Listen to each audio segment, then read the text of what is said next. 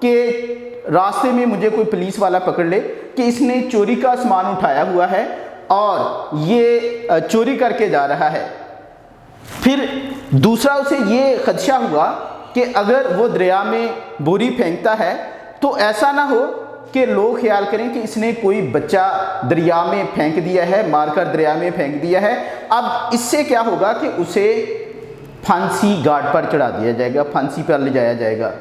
یہ خیالات تھے، یہ مسائل تھے جو اس کے اندر اس کی انر فیلنگ تھی، جو اس میں بار بار اسے اس بات پہ اکسا رہی تھی، اسے ڈرا رہی تھی۔ لیکن پھر بھی اس نے منصوبہ بنا لیا کہ یہ کام کمپلیٹ کرنا ہے۔ اب اس نے کمپلیشن کا مائنڈ بنا لیا کہ یہ کام کر کے ہی رہنا ہے۔ اس نے یہ کمپلیشن کیسے کی؟ اس نے خود میں حوصلہ پیدا کیا، وہ چلنے لگ گیا، چلتا گیا۔ راستے میں اسے واچ مین بھی ملا لیکن اس نے نظر انداز کر دیا۔ جاتے ہوئے راستے میں اسے کچھ پیدل لوگ بھی چلتے ہوئے نظر آئے تو اس نے ان کو بھی نظر انداز کر دیا۔ At last he reached at the embankment of the river. آخر کار وہ دریا کے پشتے پر پہنچ گیا۔ جب وہ دریا کے پشتے پر پہنچا یہاں اسے وہم تھا کہ کوئی اسے پکڑ نہ لے، کیونکہ جب وہ بوری گرے گی، سپلیش ہوگا، بہت بڑی آواز آئے گی، لوگ کہیں گے کہ اس نے کوئی بچہ پھینک دیا ہے دریا میں، پھر اسے مسئلہ بنے گا۔ اب وہ کہتے ہیں کہ آخر کار اس نے سوچا کہ بہت سے لوگ تو ایسے ہیں کہ بلا وجہ ہی انہیں پھانسی چڑھا دیا گیا، اگر اسے بھی پھانسی چڑھا دیا گیا تو کیا ہوا؟ پھر وہ کہتا ہے کہ یار لوگ تو تجھے بزدل کہیں گے، تو بڑا بہادر بنا پھرتا ہے، اگر تمہارے دوستوں کو تمہاری اس بات کی خبر ہوگی وہ تو تمہیں بزدل سمجھیں گے۔ آخر کار اس نے حوصلہ پیدا کیا اور دریا کے ساتھ جھک کر، دریا کے کنارے پہ جھک کر اس نے بوری کو چھوڑ دیا اور وہ بڑے دھماکے کے ساتھ پانی میں گر گئی۔ جب وہ پانی میں گر گئی تو کافی زیادہ سپلیش آیا۔ اس نے اپنا حوصلہ بڑھایا۔ He encouraged himself, disclosed his nervousness and cowardness. اس نے اپنی گھبراہٹ اور بزدلی کو قابو کیا۔ پھر وہ کیا ہوا کہ کتابیں پھینکنے میں succeeded to fling them into the river. دریا میں کتابیں پھینکنے کے بعد وہ کامیاب ہو گیا۔ وہ کچھ دیر بیٹھا، پھر اس میں حوصلہ ہوا کہ چلو ان سے جان چھوٹی۔ اب وہ جا رہا تھا تو جاتے ہوئے بھی اس کے دل میں ان کتابوں کے لیے فیلنگز تھیں۔ کون سی کتابیں تھیں؟ اوڈس ٹو ڈائنا تھی، سونیٹ ٹو ایتھل تھی، اور ایک ڈرامہ والی بک تھی لو آف لانسلاٹ۔ اسی طرح ایک سٹینزا تھا first glimpse of Venice.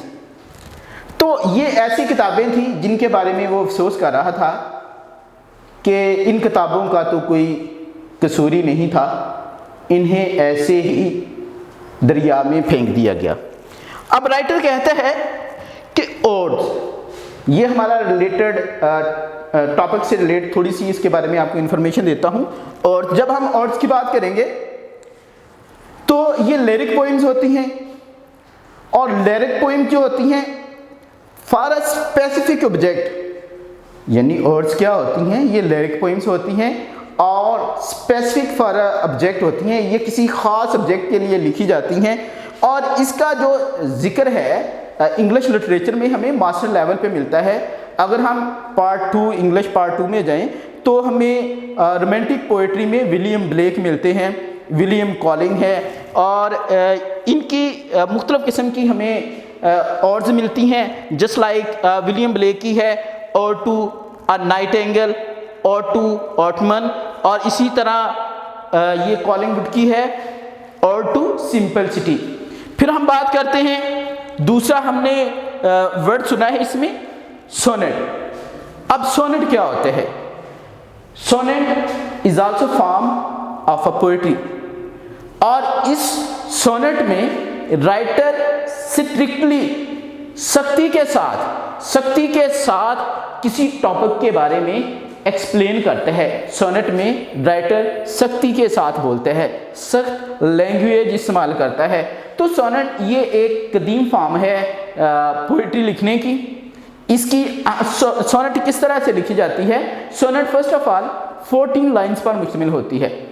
Sonnet جو ہوتی ہے 14 لائنز پر مشتمل ہوتی ہے۔ اسی طرح اس کا ایمبک پیرامیٹر ہوتا ہے، یعنی اس میں 10 سیلیبلز ہوتے ہیں، اور 10 سیلیبل، ان 10 سیلیبل میں سٹریسڈ اور انسٹریسڈ سٹرکچر کو، انسٹریسڈ پہلو کو بھی نظر میں رکھا جاتا ہے۔ اس کے بعد یہ پری ڈیٹرمائنڈ کرتے ہیں، پری ڈیٹرمائنڈ اسکیم ہوتی ہے ان میں، جس سے ہمیں یہ چیک کرنا ہوتا ہے کہ آیا کہ یہ جو سونٹ ہے یہ اٹالین ہے، شیکسپیرین ہے یا یہ سپینسیرین ہے۔ سونٹ میں یہ 3 چیزیں، اور جو چوتھی چیز اس میں بڑی اہم ہوتی ہے، اس میں کریکٹرائز ٹرن ہوتا ہے۔ 4 چیزیں آتی ہیں۔ First of all sonnet 18 line پر مشتمل ہوتی ہے۔ سیکنڈلی اس میں 10 سیلیبلز ہوتے ہیں جن میں سٹریس انسٹریس کا خیال رکھا جاتا ہے۔ پھر اس کے بعد تھرڈ پوائنٹ پہ ہم دیکھتے ہیں کہ ان کا جو اسٹرکچر ہے وہ کس طرح کا ہے، یہ اٹالین ہے، یہ شیکسپیرین ہے یا سپینسیرین ہے۔ پھر اس کے بعد اس کے کریکٹر میں ٹرن لازم آتا ہے۔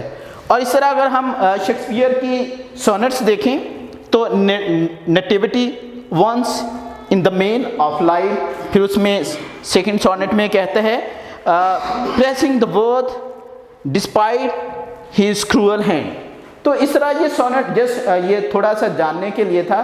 سونٹ یا اورس یہ آپ کے سلیبس میں نہیں ہیں، یہ آگے ماسٹر لیول پہ ہیں، تو اس لیے آپ کو ان کے بارے میں اتنی ٹینشن لینے کی ضرورت نہیں۔ اسٹوڈنٹس، یہ آج کا لیکچر تھا۔ انشاءاللہ نیکسٹ لیکچر میں نیکسٹ ٹاپک کے ساتھ حاضر ہوں گے۔ آل دا بیسٹ، گڈ بائے۔